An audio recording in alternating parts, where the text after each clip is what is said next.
Hi, everyone. Welcome to the ClaimWizard webinar. Today, we're going to talk about how you can transform your public adjusting business by learning what to fix. A lot of us did not start out wanting to necessarily build a business and learn all the intricacies about that. We wanted to do the thing we loved to do or that we were really, really great at doing and helping other people. And the business kind of wrapped itself around that. So, what we're going to be covering today is a methodology that I am a certified advisor in called Fix This Next. I talk about Mike Michalowicz all the time. So this is based around a lot of the methods that he teaches that I am certified in, and that I adapt and work exclusively in first party claims industries with this. So let's get started. So today we're going to talk about three things on our agenda. All right, everybody can hear us good. So the first thing we're going to go over what the business hierarchy of needs is and how you can determine where your business fits in it. Um, the hierarchy of needs may sound familiar to some. We're going to explain where it came from and how it correlates to life in general. We're going to talk about ways to find what you should be fixing in your business, how to address it, how to identify it, how to move forward. And then the third topic that we're going to hit is why sales and profit, which a lot of people confuse. They get the two mixed up together, or they think of it in one big lump of money. Why they're costing you time and money, and what we can do to address this. If you know anything about me, it is about being efficient and being profitable. So a little bit about me. That's me up there. My office is ripped apart. We've talked about that. COVID, right? Ordered furniture since I'm working from home all the time. And they're like, you can have it in 10 weeks. So I was like, lovely. So that's that. I am one of the co-founders of ClaimWizard. I am a certified business advisor. I've been coaching small businesses for 19 years, 18 years, and specifically certified now in the Fix This Next methodology from Mike Michalowicz. I am a published author and a professional speaker when the world isn't on fire. I obviously own a small business like many of you, and I've been working with public adjusters since 1996. Off and on part-time consulting, marketing wise, all that kind of, workflow efficiencies within the companies. But it's been the last 8 years now with ClaimWizard that I've been full-time and focusing on you all. Enough about that. So what we're going to talk about today, there is a book called Fix This Next. You can pick it up for, I'm sure, under $20. So everything we're going to talk about, everything we aim towards and strive towards is in that book. I have all of Mike's books. I have the Kindle version, the Audible version, and the hardback version of every single book he's ever done. His motto is to eradicate entrepreneurial poverty. Us as small business owners don't have all of these mega departments that can just sit and focus on payroll or taxes or profits or sales. It's all of us doing everything all the time. So we're at a disadvantage when it comes to that. So a lot of Mike's methodologies and his books are really, really hardcore geared towards us. So when you get these slides, or if you're watching YouTube, there'll be links down below. You can click on any of these and they will take you to the places you need to go. So the first thing we're going to talk about right now is the business hierarchy of needs. And this is something Mike's put together. And the reason why I love his stuff so much is because I feel like he and I have been working in parallel universes for a very, very long time. He is just a much better writer, and his words are much more succinct than mine are. I'll take 20 minutes to beat around the bush to finally get to describing an idea, and he does it in like a paragraph. So a lot of what I've been doing and what I've been coaching and working and advising has been what Mike said, but because he has it laid out in a much tighter format, that's why I work with that process. So has anybody seen this before? The Maslow's hierarchy of needs. There's a long history behind it. Google and Wikipedia, your friend for that. But Maslow's hierarchy of needs is based on human needs, of what you need as a human being, right? So at the bottom of the pyramid, at the bottom of the triangle, is physiological needs. food, water, rest, reproduction, like those types of things that you need, that your body needs to exist. That is at the bottom. It is the core, it is the base, it's the foundation, and it's the biggest. It's that way for a reason. Above that is safety needs. You need a roof over your head. You need physical safety. You know, car seatbelts and being safe in a car. Like all of those things attribute to your physical safety needs. Now, the thing about Maslow's hierarchy of needs is if a need on the bottom, further down, is not met, you cannot concentrate on the need above. So the next one up is love and belonging, right? That's romantic relationships, family relationships, your friends, your business, your circle, your networking circle, the feel of belonging with other people, being part of a community, right? Well, you're not really going to concentrate on being part of a community if you're drowning, if you cannot breathe. Whenever a base need is neglected and you have a critical need for it, your body will automatically revert to fix or to satisfy the bottommost need. So if you can breathe and you're fine and you can eat and stuff, but you don't have a roof over your head, and we all know this from your clients, they literally sometimes don't have a roof over their head. They're not going to worry about self-esteem and gratitude, and they need a roof over their head. So as you can see, it kind of falls down the line. Above love and belonging is esteem, and this is a feeling of pride or prestige or admiration, and having those in that you are in your social networks with appreciate and kind of celebrate you, right? So that's kind of external gratification. And then above that, not a lot of people get to, and it's not good or bad, it's just not a lot of people get to, is self actualization. It's kind of self awareness of achieving your potential, of feeling good and being content with yourself at who you are. Participating in creative activities that kind of what people would say nurture your soul and things like that. You can't enjoy vacations or, you know, days at the beach or anything like that if you can't breathe, if you don't have a safe home, if you don't, have a network of people around you that care about you and things like that. It's very difficult to get to that apex of the hierarchy of needs without that. So that's what the business hierarchy of needs is built upon. It is very, very similar. It starts with sales, and sales for Fix This Next is the creation of cash, of money, right? It's not necessarily cash flow, but the creation of cash. Next up is profit. It's profit means stability. And we're going to go over this a bit too, because this is where people think money is money, and it's not. Um, so that's, stability is what profits provide you. Order is the next one up. Order is a creation of efficiency. And when I talk to people in the kind of the framework of public adjusting companies, they profit and sales are together, and order. And they always come to me for order. They want action items. They want, how am I going to run a claim or make things more efficient? Or how can I make ClaimWizard do where I click one button and it literally does everything, calls the homeowner, calls the carrier, licks a stamp, checks, cashes the check for me. They want order. They want everything just done, that kind of thing. They want everything so they could just look at it from, the 20,000-foot view. So those are what I get the most. Next up is impact, which is the creation of transformation. And this is a hard one for people to kind of grasp, and we're going to cover that as well. And legacy, which I do work with companies that are in this stage. But you know what?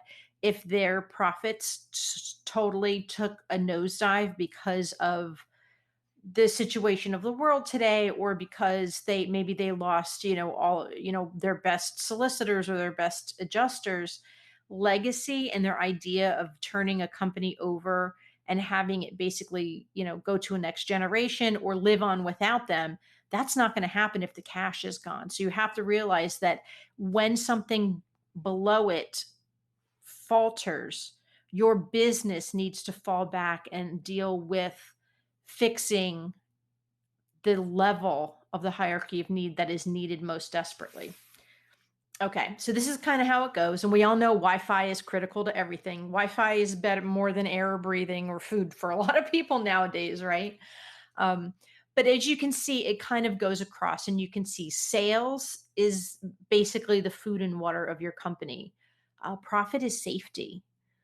Order and having things be in a, in a way that you can understand, in a way that you can predict, and being safe in that matter is love and belonging.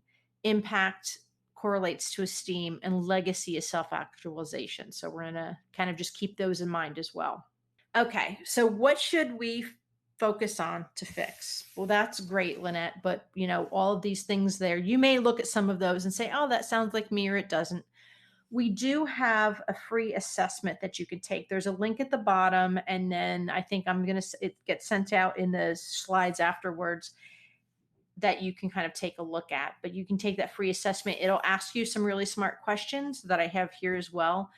And the system that we made up actually gives you your answer. So you kind of know where to start. So the first thing I want to talk about is sales. Sales is oxygen. If you don't have money coming into your company, you don't have a company. I'll be honest, you have a hobby. Um, you need to create cash that is oxygen for your company. I don't care if you're making stickers and selling them on Etsy. I don't care if you're a Fortune 500 company. I don't care if you're a public adjusting company. You have to make cash. If that falters, everything that is the foundation, everything else above it will crumble. So these are some of the questions that I want you to think about, and you will get these um, about, like, is sales a problem for me? And if you can answer these questions in a way that makes it seem that your company is solid with sales, then you're good. I talk to public adjusting companies that have more business than they can ever possibly handle on their own or want to handle. They're like, sure, we can hire more people to handle the business, but we don't want to. Like, we are doing great business. We can pick and choose our clients. So we choose to take this kind of client or that kind of client or this kind of peril or whatever. They have enough business. If you're scrounging around for business, then you know immediately that this is the base need that you need to fulfill before you can move up the ladder. Are there enough prospects in the funnel? Can you look at your schedule on Monday morning and always see enough people that you need to call or get signed contracts from or follow up with? If you came in on a Monday morning and you have none of that in front of you, that's a problem. Um, are you converting enough of your prospects to clients? Are you even tracking that number? Are you maybe losing one in five, none? Do you have a system that kind of weeds out the tire kickers ahead of the time? Like, what's your process? Do you have enough people converting? And then, are you delivering on your client promises? And honestly, this is just such a big loaded question. You had to think about that, kind of do a little bit of soul searching for yourself. Are they happy? Are you doing what you say you're going to do? Are you doing what you need to do for them, sort of things? And the last one, which is the total kicker, is, are your clients fulfilling their promises to you? Are they paying you on time? Are they getting you the materials and the information and the documentation in a timely manner? Are they giving you a hard time? Are they second guessing you all the time? Are they trying to interject themselves in the process? Are they fulfilling their promises to you? So you have to think about that as well too, because that does impact, the bottom line of getting paid. Next up is profit. So profit is what you have left over when you get all that cash in, and I definitely recommend Profit First as a book for him, from Mike. And that really teaches you to pay yourself first, to pay your company first, sort of thing. And profit is stability. If you make $100 and you spend 98 of it, you're only, you're doing all that work for $2 kind of thing.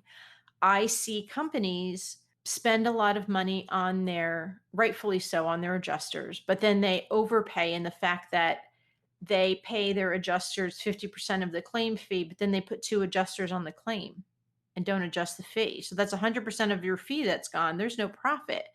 Plus, there are or other costs that are involved. Your office staff, the fact that your business exists, the fact that you may have expenses or eagle eyes or whatever on properties. Like, you have to think about this. Just because you're making a lot of money doesn't mean you're keeping a lot of money. So profit equals stability. So these are some of the questions for you. Do you have healthy margins? Are your clients costing or making you money? If you run claims and you're spending more time and money, because time is money, especially for you guys, it makes a big deal, right? So you have to really look at your claims and say, am I pulling in a $3,000 claim fee on this, but my entire team is spending all of their time dealing with this? Like, that's not the way things are supposed to be. We have to stop at this level on the pyramid and figure out what we're supposed to be doing. Do you know how many clients or prospects you lose to competition? Chances are you may lose people that you never even knew about. They may look at your website and go, nope, click off, go someplace else. They may call you, you don't answer. Nope, go somewhere else. They may email you, you don't answer fast enough.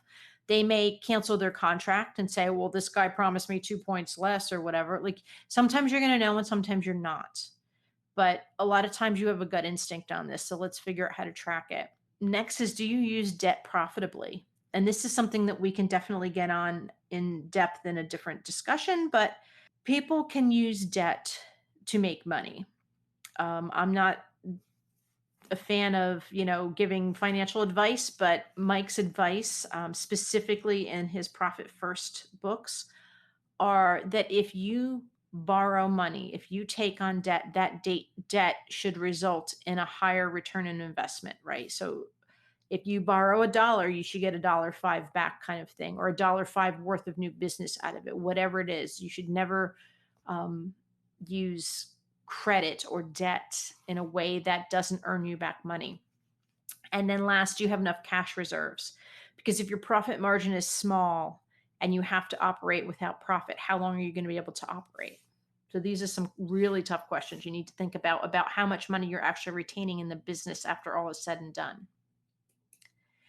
Next up is order, which most people want to talk about. It's where they want to start. They put blinders on. They don't think money is as bad, whatever. They think because they've been doing it for all this time and they can pay everybody, and they make money, that everything is fine. So they want to skip to order. But if you are truly at this level, this is where you create efficiency. This is action items. This is your written procedure. This is your, standard operating procedure. These are the things that you need to run the business consistently so that you can run on autopilot.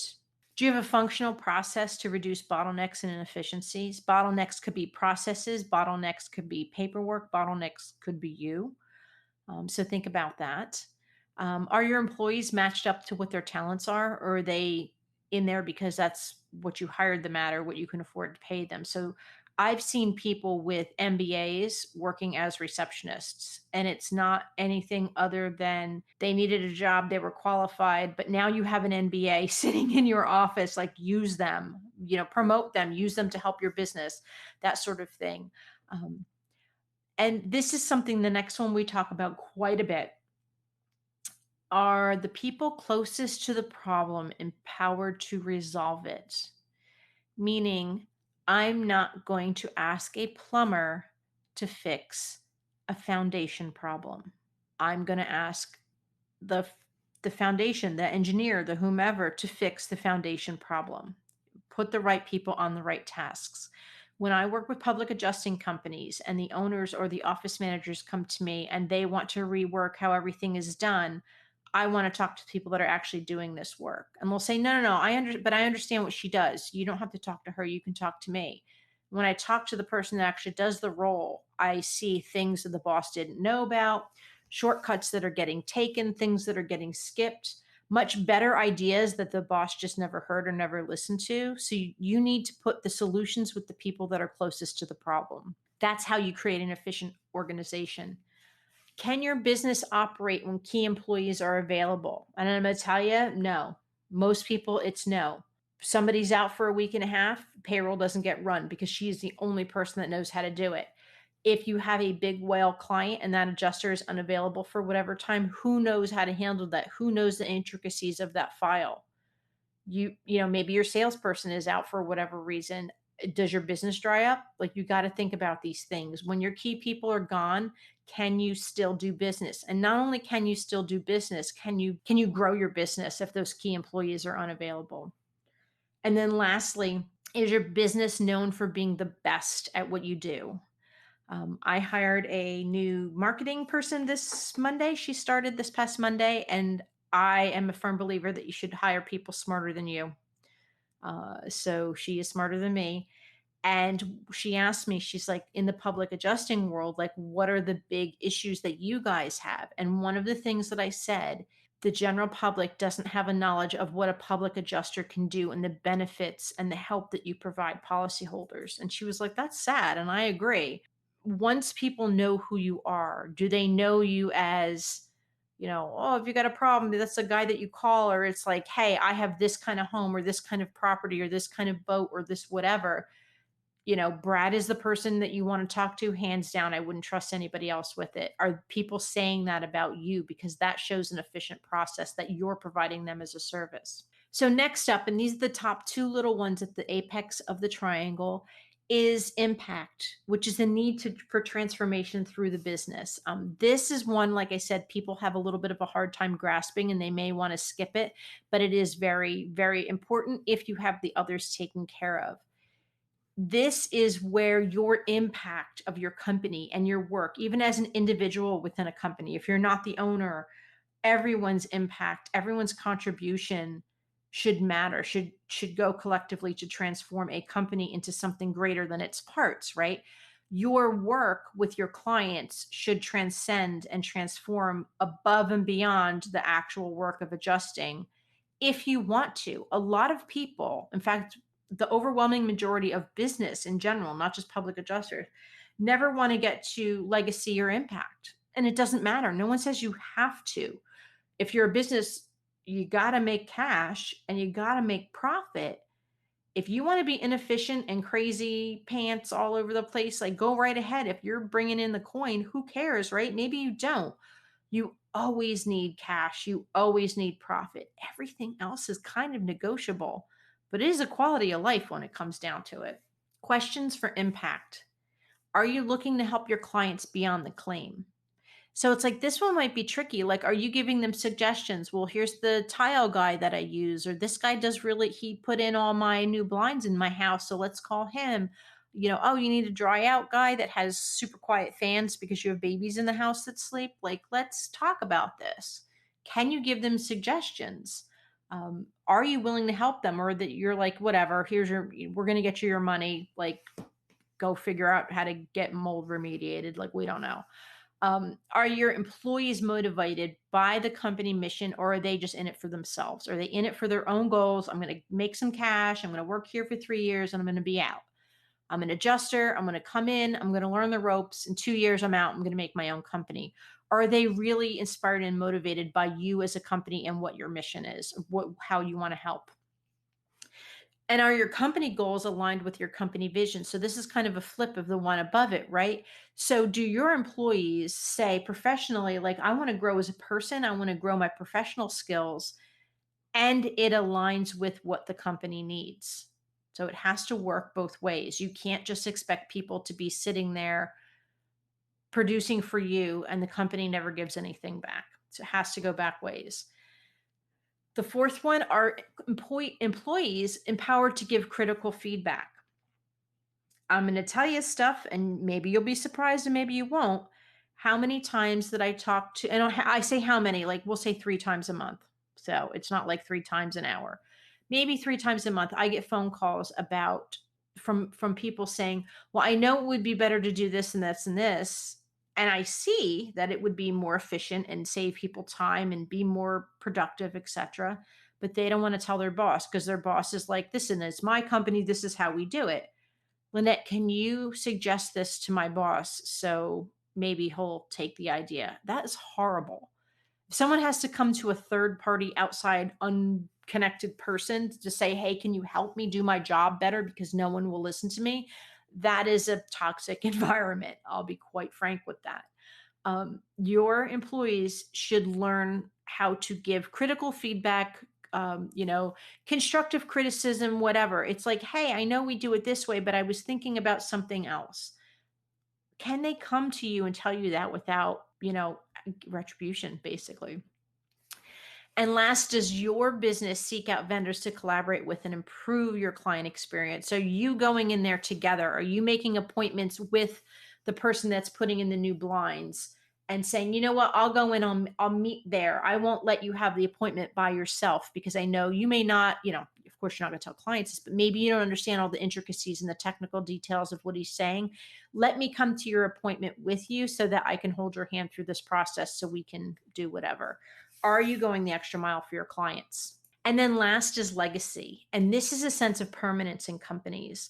So this is where it's going to, my phrase is one foot on a golf course, because I see that. And it's usually legacy companies, or someone that just fired up a company, think they're going to get everybody to work and they can just ditch out and do what they want, is the idea of having the company operate without you, grow without you, and kind of live on without you afterwards. And I'm not necessarily an official like legal transfer, although in my consulting work I do work with that.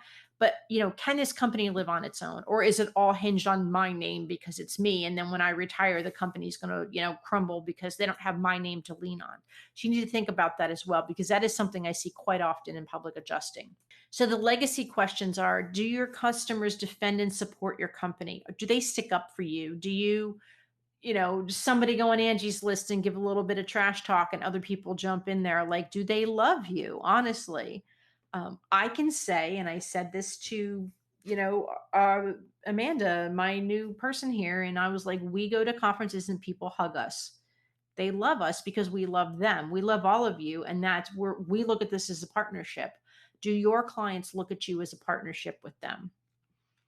Next is there a plan to transition leadership? And I know that there are a couple companies out there right now that are in this process, and it's a 5-year plan, to kind of uncouple yourself from everything and get new people, a good solid leg up to get started.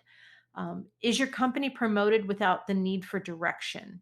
And by this, I say, do you have a strong referral network? I work with public adjusting companies, and I'm like, well, how do you market? How do you do this? They're like, I don't want to sound conceited, Lynette, but we don't do squat. I'm like, what do you mean you don't do anything? You're banging it with the business. And they're like, everything from us comes from client referrals. They do such a good job, and they write letters, they write thank you notes, that all 100% of their business comes from referrals. They can turn business away if they needed to. Is your company promoted without the need for direction?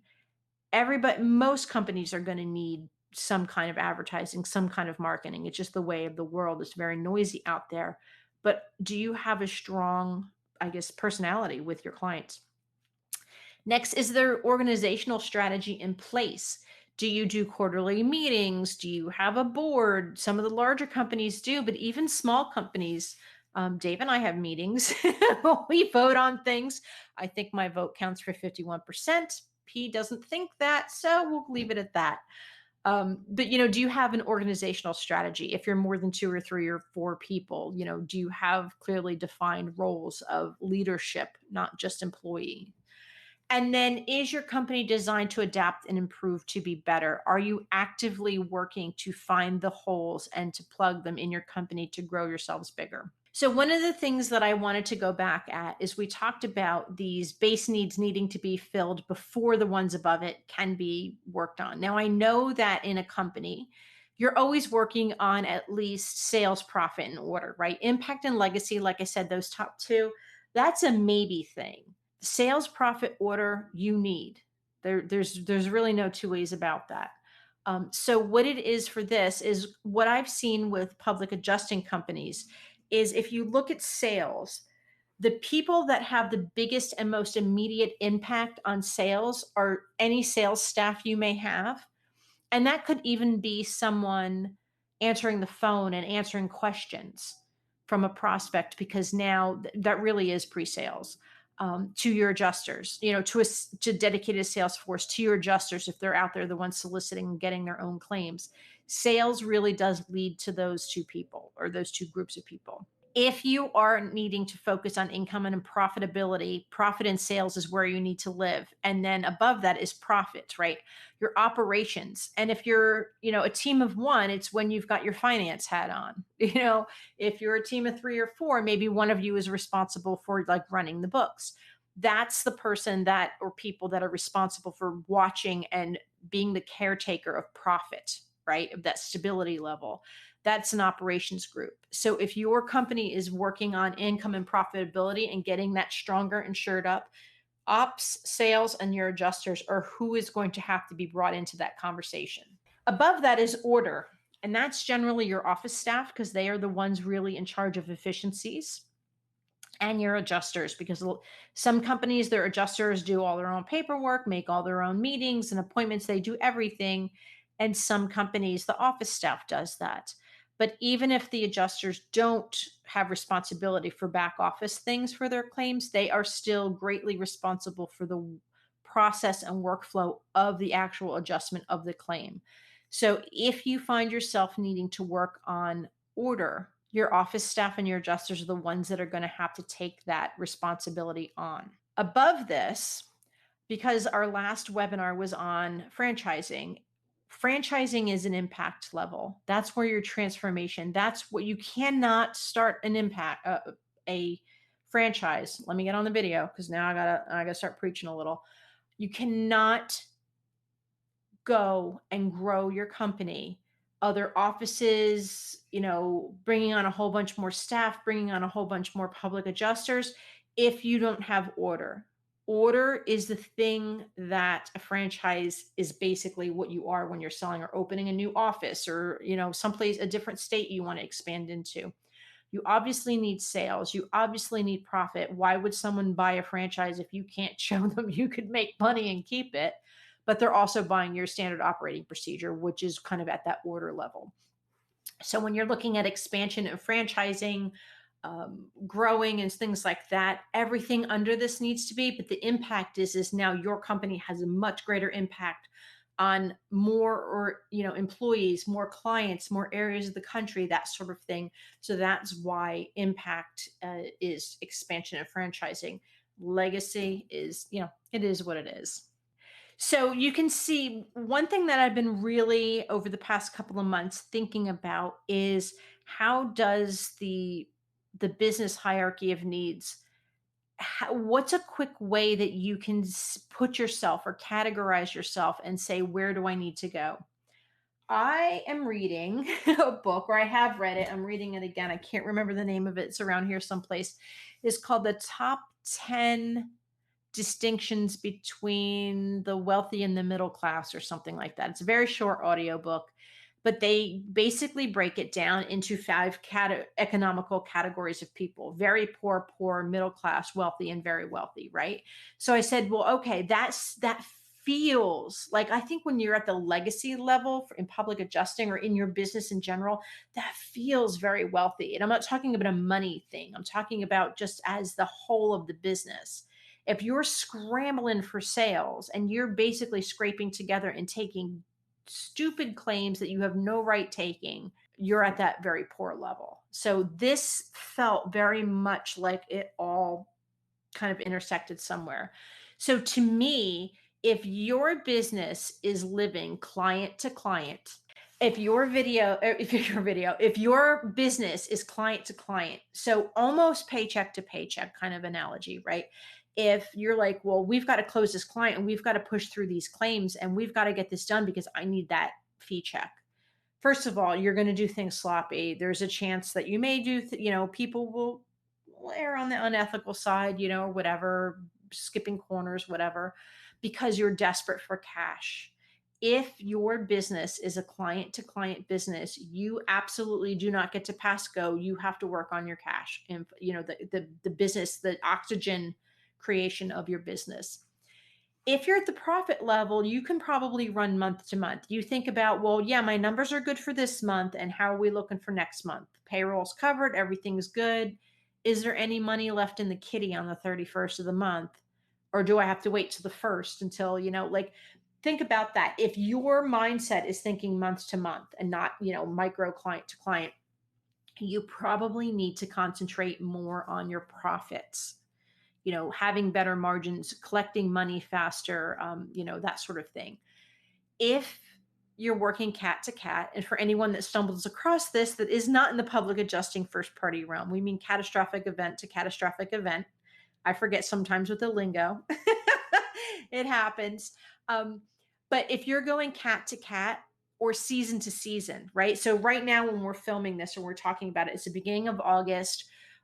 One of the first really big hurricanes, tropical storms ran up Florida and up the East Coast. I have all my friends up in Jersey and Boston. They get trees everywhere. Their power's out for days. They think it's Armageddon. It's not. Move to Florida. You'll see what it's really like. Um, but they wait. They're like, oh yeah, now we can do all our things, and we can, we're fat on the hog because we've got all these claims coming in because a cat rolled through. Well, what happens in March? I know I have enough years in this business to know July, well, June, if people are ramping up early, June, July, August, super hot for prepping for cat season, right? March, April, February, March, April, shh, it's like the doldrums, right? You have seasons to you in North America. If you're running cat to cat, when it dries up, if December, January, what are you going to do? You need a better process to get you through those blue skies, right? If your company is dependent person to person, if you lose two of your great adjusters, if you lose an owner, if you lose a key person or people in your company, can you still function? Well, hopefully you can because everything else is underneath it, but that's the impact that you're talking about.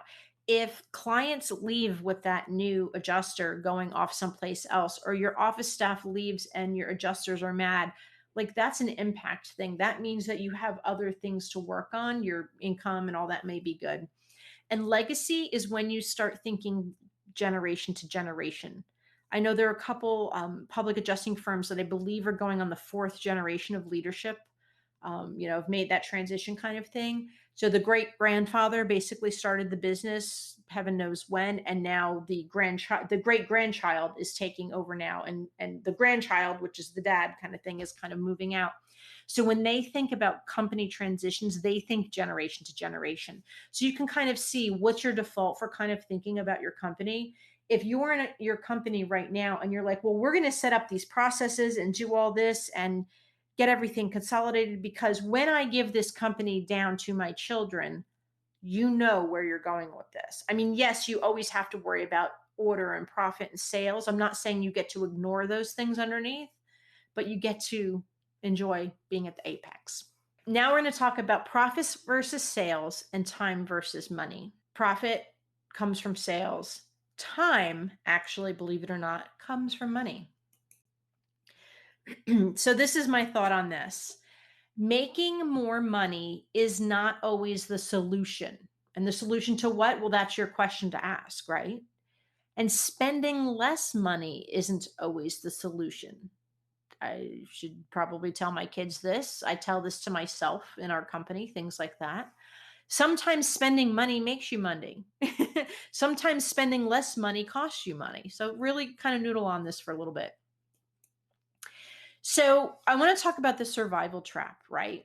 So right now in your business, hypothetically or not, let's suppose we are at point A in life.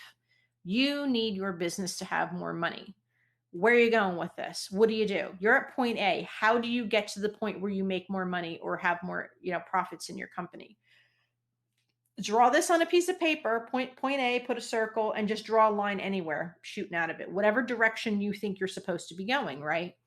Well, that's kind of the thing, right? We never know what direction we're supposed to be going. If you don't know what point B is, how are you supposed to know to get there? So if you drew an arrow in any of these directions, like just pick one, like, oh, let's pick number 4, right? Oh, that's a short line. That looks like that'd be an easy path to get more cash in my company. Number 1 looks epic, right? Let's pick number 1. Number 1, we're going to get more cash in my company. Number 6 looks like a long shot. Like that's going to take me a long time to get more money. I don't want to do that. So what do we do? Well, Lynette just got rid of happy hour, and that's totally not the thing that she wants to do. Or Lynette got rid of the phone bill. Well, how do we know? Well, new clients. Well, that one was the big line. That looked hard and long. So we're not going to choose that, but maybe that's the right answer. Well, how do you know? If you don't know what the problem is, how are you going to know how to solve it? Right. So I'm going to say point B was the phone bill. What? Yeah, we're losing a lot of money. Why? Because I've talked to people that said, whoops, all our old staff are still on our cell phone bill and we've been paying for their cell phone for a year. My cell phone bill is $1,900 over what it's supposed to be because I forgot to take all of my old employees off of the plan. So look who's been blowing 2 grand a month. That's basically eat straight into your profits because we were too busy to understand that our phone bill, we never looked at it, kind of thing. We never saw, there was like 12 extra lines on it that they didn't need. Like, that's bananas. Okay, well, what if the phone bill wasn't your problem? Well, happy hour might be the problem, but I don't think happy hour is going to be the problem. Nope, adjuster fees. You're paying each of your adjusters 50% of a claim to, the claim fee to work on a claim, but you put 3 adjusters on a claim. Now you actually lost money on this claim. Like, pay attention to this stuff. So just because you think, you get to point A, we need more money, and you go frantic. Uh, Literally today, I had somebody call me and tell me they're like, they wanted to get a certain report at a ClaimWizard. And I was like, okay, that's a great report. You're, down in an area that has probably been impacted by the hurricane that rolled through. Like, okay.